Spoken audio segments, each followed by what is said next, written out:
NA-151 Multan से PTI के vice chairman Shah Mahmood Qureshi के कागजात नामजद की मुस्तरद। शाह महमूद के बेटे जैन कुरैशी और बेटी मेहरबानों के भी कागजात नामजद के मुस्तरद कर दिए गए हैं।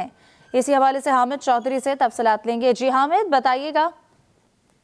जी बिल्कुल, शाह महमूद कुरैशी, उनके साहबजादे जैन कुरैशी और उनकी साहबजादी मेहरबानो कुरैशी के कागजात नामजदगी जो है वो मुस्तरद कर दिए गए हैं। NA-151 में उन पर एतजाज उठाए गए थे कि शाह महमूद कुरैशी के जो बयान हल्फी हैं वो गलत हैं, जबकि उनके दस्तखत जो हैं वो भी जालसाजी से किए गए हैं। तो शाह महमूद कुरैशी के कागजात नामजदगी जो है रिटर्निंग ऑफिसर ने मुस्तरद कर दिए हैं। इसी तरह जो है जैन कुरैशी पर भी यही इल्जाम लगाया गया था कि उनके बयान हल्फी जो है वो गलत है, उनको भी उनके कागजात नामजदगी मुस्तरद किए जाएं। तो रिटर्निंग ऑफिसर ने जो है वो जो मद्दे मुकाबिल उम्मीदवार थे उनके जो एतराजात थे उनको मंजूर करते हुए शाह महमूद कुरैशी, जैन कुरैशी और मेहरबानो कुरैशी के कागजात नामजदगी मुस्तरद कर दिए हैं। मैं आपको बताता चलूं, आज शाह महमूद कुरैशी, जैन कुरैशी और मेहरबानो कुरैशी को तलब किया गया था रिटर्निंग ऑफिसर की जानिब से NA-151 में, लेकिन वो तीनों पेश नहीं हुए। उनकी जगह जो है उनके बुकला पेश हुए थे। बुकला ने अपने दलाइल दिए, लेकिन दलाइल जो है वो उनको रिटर्निंग ऑफिसर को मुतमईन नहीं कर सके, जिसके बाद जो है रिटर्निंग ऑफिसर ने फैसला सुनाया है कि NA-151 से तीनों के कागजात नामजदगी जो है मुस्तरद कर दिए गए हैं। मैं इसी तरह आपको बताता चलूं, NA-150 में भी शाह महमूद कुरैशी,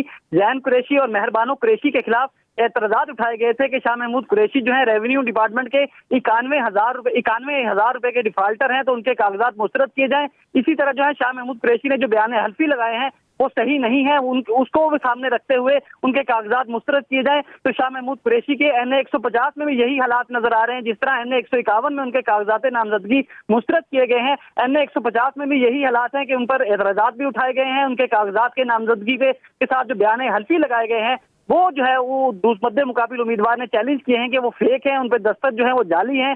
जिसके बाद NA-151 में तो मुस्तरद हो गए हैं। अब NA-150 का भी यही फैसला आएगा कि उनके तीनों के कागजात नामजदगी जो है मुस्तरद कर दी जाएंगे, क्योंकि रिटर्निंग ऑफिसर ने जो है वकला के सामने कहा था कि आप मुझे मुतमईन नहीं कर सके। जिस तरह आपको दलाइल देने चाहिए थे, आप अपने डॉक्यूमेंट्स को ही डिफेंड नहीं कर सके कि आपके डॉक्यूमेंट असली हैं या नकली हैं। शाह महमूद कुरैशी के दस्तखत उन्होंने खुद किए हैं या नहीं किए, क्योंकि शाह महमूद कुरैशी जो है अडयाला जेल में थे, तो शाह महमूद कुरैशी के साइन को वेरिफिकेशन की चाहिए थी कि अडयाला। बताइएगा, साबिक वज़ीर ख़ारजा के तजवीज़ कुनिंदा और तायद कुनिंदा क्यों गैर हाजिर रहे? जी बिल्कुल, शाह महमूद कुरैशी के तजवीज़ और तायद कुनिंदा पेश नहीं हो सके, जबकि उनकी जो साहबजादी हैं मेहरबानो कुरैशी, उनका जो तजवीज़ कुनिंदा था वो NA-149 से था, जबकि उनके हल्के NA-151 से उनका तजवीज़ कुनिंदा होना चाहिए था। वो NA-151 की बजाय जो है NA-149 से था। इसी तरह शाह महमूद कुरैशी का सिर्फ एक तायद कुनिंदा पेश हुआ, तजवीज़ कुनिंदा पेश नहीं हो सका। इसी तरह जैन कुरैशी का भी एक बंदा पेश हुआ, जबकि तायद कुनिंदा उनका भी पेश नहीं हुआ, जिसको मद्देनजर रखते हुए रिटर्निंग ऑफिसर ने उनके बयान हल्फी को भी देखा और उसके बाद जो है तजवीज़ और तायद कुनिंदा तीनों के पेश नहीं हो सके।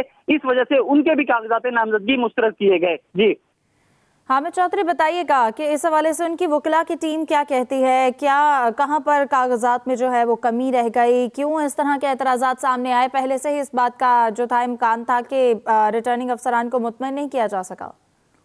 जी बिल्कुल, शाह महमूद कुरैशी के जो वकला थे उनका कहना था कि हमारे जो कागजात हैं वो बिल्कुल सही हैं। हमने अडयाला जेल में जाकर अपने कागजात नामजदगी पर जो है शाह महमूद से साइन भी लिए और बयान हल्फी भी उनका जारी करवाया, लेकिन जो मुद्दे मुकाबिल उम्मीदवार हैं नवीदुल्लाह कराई, उन्होंने यही इतराज उठाया था कि शाह महमूद कुरैशी ने जो अपने कागजात नामजदगी जमा करवाए उनके साथ बयान हल्फी दुरुस्त नहीं है, उनके साइन नहीं है, क्योंकि वो अडयाला जेल में कैद हैं।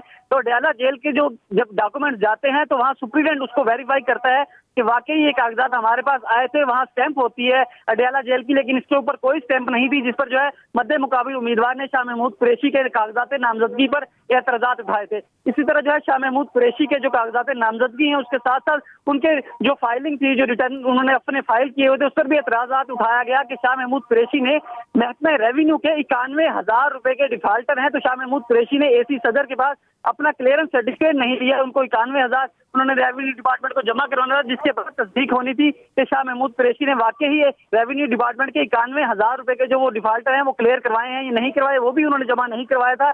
जिसके बाद जो है रिटर्निंग ऑफिसर ने ये सारे मामला देखते हुए शाह महमूद कुरैशी, उनके साहबजादे जैन कुरैशी और मेहरबानो कुरैशी जो उनकी बेटी हैं, उनके कागजात नामजदगी मुस्तरद की। तीनों उम्मीदवारों ने अपने तजवीज़ और तायद कुनिंदा को जो है वो रिटर्निंग ऑफिसर के सामने पेश नहीं कर सके, क्योंकि रिटर्निंग ऑफिसर ने आज तीनों को बुलाया था। वो तीनों खुद तो पेश नहीं हुए, उनके वकला पेश हुए, लेकिन उनके वकला के साथ तजवीज़ और तायद कुनिंदा भी सामने नहीं आ सके। जी ठीक है, बहुत शुक्रिया हामिद चौधरी, आपने हमें तफसीलन आगाह किया।